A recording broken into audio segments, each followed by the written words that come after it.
আমরা তো এক নির্দিষ্ট পরিমাণে তেল দিচ্ছি। এখন কোনো পাম্প যদি জলদি বিক্রি করে ফেলে তারপরে তো পাবে না, তারপর পরের দিনের জন্য ওয়েট করতে হবে। সেটার জন্য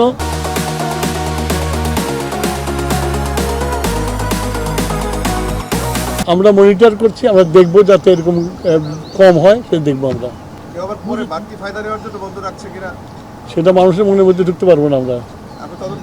আমাদের কন্ট্রোলিং যা আছে আমরা কালকে থেকে আমরা মোবাইল কোড নামিয়ে দেবো, সব রকমের ব্যবস্থা আমরা নিয়েছি। আমার মজুদ আছে, কিন্তু ওই যুদ্ধ কবে থামবে কেউ তো আমরা জানি না। তা আগে থেকে আমার ঘর ঠিক করতে হবে না, সঞ্চয়টা রাখতে হবে না? সেই জন্য আমরা এই সঞ্চয়টা করছি।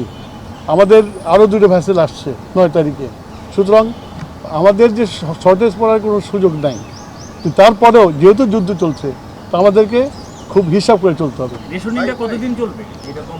যুদ্ধের উপর ডিপেন্ড করে।